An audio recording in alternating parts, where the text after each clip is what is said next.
नमस्कार, मैं स्वागत करता हूं आपका अपने ही चैनल पर जिसका नाम है सार्थक। बाजार से ईरान से आई एक बहुत ही अच्छी खबर जिसने शेयर बाजार के अंदर रौनकें बाहर ला दी। उस बारे में बात करेंगे और बात करेंगे वोडाफोन आइडिया के अंदर। उसके अंदर भी बहुत अच्छी एक न्यूज़ निकल कर आ रही है और दोनों अच्छी न्यूज़ को की आज हम तलाश करेंगे।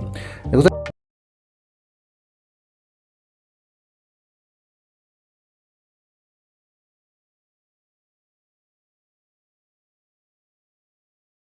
एक गाना था कि सोचना क्या है, जो भी होगा देखा जाएगा। पर शेयर बाजार में ऐसी चीज़ें बिल्कुल भी नहीं चलती। यहाँ सोचना पड़ेगा, आपको वो तक सोचना पड़ेगा जो आपको उम्मीद तक नहीं होती कि नहीं भैया ये नहीं हो सकता, वो भी सोचना है। और जो होगा उसे और अध्ययन के साथ सोचना है। ये बाजार है, यहाँ न्यूज़ के सिलसिले चलते जाएंगे, युद्ध होते जाएंगे, बीमारियां नई नई निकलती जाएंगी, उस माहौल से बाजार की स्थितियां गिरती जाएंगी। और जो उस वर्तमान स्थितियों के साथ बिना सोचे समझे टेंशन लेकर बैठे और सोचे सब कुछ तबाह हो गया, बेचो निकलो भागो, उसके लिए ये गाना बनाया है सोचना क्या है, जो भी होगा देखा जाएगा। तो वो लुटेंगे, तो हमें क्या करना है, सोचना है। और जब तक हम नहीं सोचेंगे कुछ भी अच्छा नज़र नहीं हमें आएगा। तो अपने माइंड के तारों को हमें बिखेरना है और वो कनेक्शन जोड़ने हैं जो कुछ लोग सोचते भी नहीं। तो बाजार पैसे कमाने का गेम है ना, दूसरी तरफ पैसे गंवाने का गेम भी है। तो सारी स्थितियों को आज आपको मैं समझाऊंगा। दो न्यूज़ हैं, दोनों न्यूज़ को परखेंगे।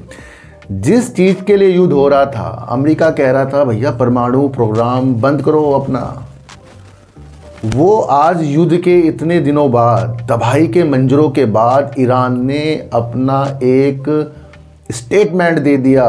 पर वो स्टेटमेंट है शर्तों में। शर्त रखी है ना। युद्ध के बीच आई अब तक की सबसे बड़ी खबर। देखो सर, मैं अपनी तरफ से खबर नहीं बनाता, CNBC आवाज़ की है ये न्यूज़ और ये चैनल आप जानते हैं। ईरान न्यूक्लियर प्रोग्राम छोड़ने को तैयार, यानी परमाणु जो वो डेवलप कर रहा था ऊर्जा, उसको छोड़ने के लिए तैयार हो गया है। खबर से बाजार में तेजी रिकवरी सामने आ गई है। ईरान के डिप्टी विदेश मंत्री के मुताबिक तेहरान परमाणु कार्यक्रम को लेकर समझौते की संभावनाओं के लिए तैयार है, लेकिन इसके लिए कुछ शर्तें पूरी होनी जरूरी है। यानी कि शर्तें भी रख रहा है ईरान। हालांकि उन्होंने सार्वजनिक रूप से इन शर्तों का विस्तार से खुलासा नहीं किया है। शर्त रखी है, पर क्या शर्तें हैं? देखो सर, अगर परमाणु ऊर्जा के कार्यक्रम को ईरान छोड़ेगा तो कुछ शर्त तो वाकई रखेगा।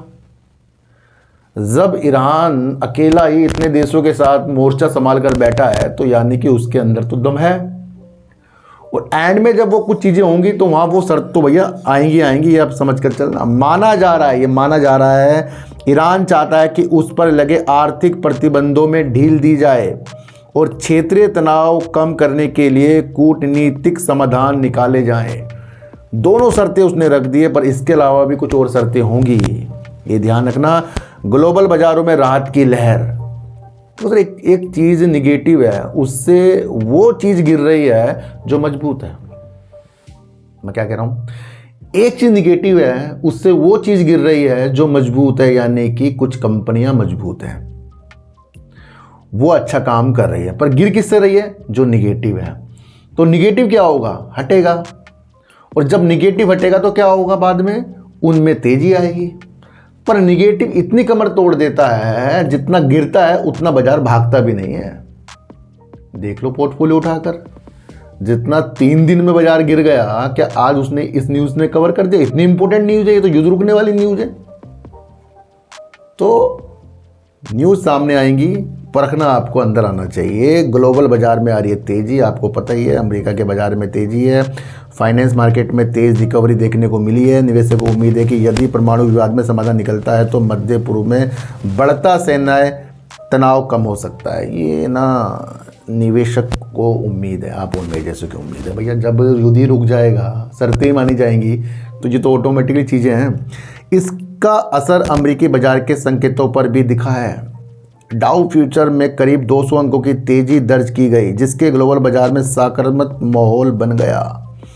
तो ये भी आपको समझकर चलना पड़ेगा। यदि ईरान और अमेरिका के बीच परमाणु कार्यक्रम को लेकर कोई समझौता होता है तो इसके मध्य पूर्व में भू राजनीतिक तनाव को कम किया जा सकता है और ऊर्जा बाजारों पर भी सकारात्मक असर पड़ सकता है। देखो युद्ध ने सब कुछ घेर दिया है, अब युद्ध की एनालाइज हो रही है कि रुक जाएगा तो ये हो जाएगा, ये कोई बच्चा भी बता सकता है। साफ बात है कि जब गिरावट हुई है युद्ध से वो निमट जाएगी। तो एनालाइज ये कैसे एनालाइज हो रही है, ये तो हमारे सामने हमारा पोर्टफोलियो तबाह है ना। वो क्यों है कि युद्ध हो रहा था, युद्ध कर दिया जी, विदेशी निवेशक बेच के भाग रहे जी, ये तो हमारे सामने परोसा गया था। दूसरा क्या परोसा जा रहा है कि एनालाइज करने वाले सोच रहे हैं। भैया ये तो आप और मैं भी सोच सकते हैं कि अगर युद्ध रुक जाएगा तो सब कुछ अच्छा होने वाला है। हालांकि अभी ये प्रस्ताव प्रारंभिक स्तर पर माना जा रहा है, अभी शुरुआती तौर पर ये प्रस्ताव है, इसकी पुष्टि भी नहीं करना अभी आप। और अंतिम समझौते के लिए दोनों देशों के बीच आगे और बातचीत जरूरी होगी। अंतिम निर्णय नहीं आया है, दोनों देश बैठेंगे बातचीत करेंगे। यानी कि मैंने कहा कि मुझे ये शर्तें के बाद मैं कुछ काम करूँगा, दूसरा कह रहा मैं तेरी शर्तें नहीं मानूंगा। तो जब नहीं मानेगा तो क्या होगा, और युद्ध बढ़ेगा। अगर मान जाए क्या होगा, तो दोनों बातचीत में ये हल निकलेगा। तो ये वो बात है। अब बात करेंगे वोडाफोन आइडिया की आज तेज़ी का कारण है। इतनी तेज़ी भी नहीं हो जितनी तेज़ी वाली ये न्यूज़ थी। न्यूज़ बहुत बेहतरीन थी सर। ये स्पेक्ट्रम शुल्क और लाइसेंस शुल्क क्या है, इनके जो एजीआर ड्यू है ना, उनके अंदर दोनों चीज़ सम्मिलित हैं। देखो सर, डॉट एक कार्रवाई कर रहा था, जो कोर्ट ने कहा था कि आप ये चीज़ें कर दो, एजीआर के लिए जो चीज़ें दूर तक पहुंच गई है उसका भी पुनर्मूल्यांकन डॉट करवा रहा था। उसका आउटकम हमारे सामने एक निकल कर आया, पर वो पूर्णतः आउटकम नहीं है, तो इसलिए शांति बरतनी है। कैसे? देखो सर, अगर इनका लाइसेंस शुल्क में 60 से 65% तक कटौती होगी तो ये अपने आप में एक अच्छी न्यूज़ है। यानी कि 100 रुपये मेरे पास है, इसमें से 65 हटा दो तो जितना बचेगा उतना देना है। तो यानी कि ये इंपॉर्टेंट न्यूज़ है, बहुत अच्छी न्यूज़ है। पर इसकी पूरी पुष्टि, पूरी लास्ट की विधि भी आपको समझनी है। ऐसी खबरें हैं, जब ऐसी खबरें आपके सामने आ जाए ना, ऐसी खबरें हैं, कोई इधर से बोला कोई उधर से बोल रहा है, डॉट ने कंफर्म तो नहीं किया नहीं है, तो ये खबरें आ रहे हैं कि डॉट की समीक्षा के बाद वोडाफोन आइडिया के लाइसेंस शुल्क में 60 से 65% की कटौती हो सकती है, जिसके चलते इसके शेयरों की कीमत में 3% की बढ़ोतरी होगी, 3-3.5% की बढ़ोतरी होगी। तो कोई बड़ी बात नहीं है। अगर ये इतनी पुख्ता न्यूज होती ना, अपर सर्किट लगते, ये भी आप समझ लें, क्योंकि वो दोबारा पूर्ण मूल्यांकन कर रहे हैं, उसके बाद ये चीज़ें बताई गई हैं। पर वहाँ पर ये चीज़ें बताई गई हैं कि उन्होंने लाइसेंस शुल्क का जो पुनर्मूल्यांकन था पूरा कर लिया है। ये नहीं कहा कि इतना कम हो जाएगी, तो न्यूज आ रही है। डॉट द्वारा किए गए पुनर्मूल्यांकन अभ्यास के बाद कंपनी की लाइसेंस शुल्क देयता में 60 से 65% की कटौती होने की, समझो, होने की मीडिया रिपोर्टों के बाद। मीडिया बाद में आगे बोल देगी भैया हमें तो इतना ही पता था, हमने जितना बता दिया, तो हम क्या कर लेंगे। ये मीडिया रिपोर्टों के बाद है। वोडाफोन आइडिया के शेयर की कीमत में तेजी आ गई है। तो अभी पुष्टि नहीं हुई कि भैया उन्होंने जो पुनर्मूल्यांकन कर तो लिया है, पर कितना कम किया है ये आपको समझना है। CNBC आवाज़ की रिपोर्ट के अनुसार दूरसंचार विभाग ने संबंधित संचार लेखा नियंत्रण कार्यालयों के माध्यम से लाइसेंस शुल्क का पुनर्मूल्यांकन पूरा कर लिया है। ये अच्छी बात है। इससे पहले दूरसंचार विभाग ने सभी संबंधित अधिकारियों को 22 फरवरी तक यह प्रक्रिया पूरी करने का निर्देश दिया था। मैंने आपको बताया था ना, फरवरी में कुछ चीज़ें होंगी, तो अब ये मार्च में पूरा करा है। पर एक चीज़ और है, वो भी आप समझ कर चलना, लाइसेंस शुल्क की समीक्षा पूरी होने के बाद स्पेक्ट्रम उपयोग शुल्क का पुनर्मूल्यांकन अभी लंबित है। समझो, छुपी हुई चीज़ बता रहा हूँ। लाइसेंस शुल्क में तो हमें अच्छी चीज़ें रिपोर्ट के अनुसार दिख रही है, पर स्पेक्ट्रम की जो वो गणना कर रहे हैं 31 मार्च तक पूरी हो जाएगी, वहाँ पर स्पेक्ट्रम अगर तेज़ी का हो गया तो फिर क्या करोगे, मतलब अलग हो गया, निगेटिव हो गया तो क्या करोगे। तो क्या करना है हमें समझना है। सूत्रों के अनुसार ये प्रक्रिया 31 मार्च तक पूरे होने की उम्मीद है। यानी कि 31 मार्च तक अब स्पेक्ट्रम की चीज़ें भी आपको देखनी है।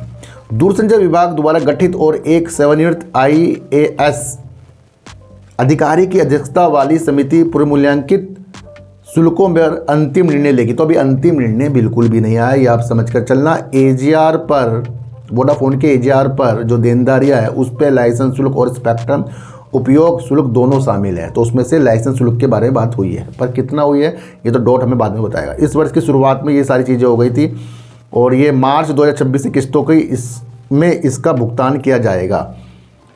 तो किस्तों का भुगतान भी किया जाएगा आगे। तो आपको क्या समझना है, 31 मार्च तक के आपको चीज़ों को समझना है।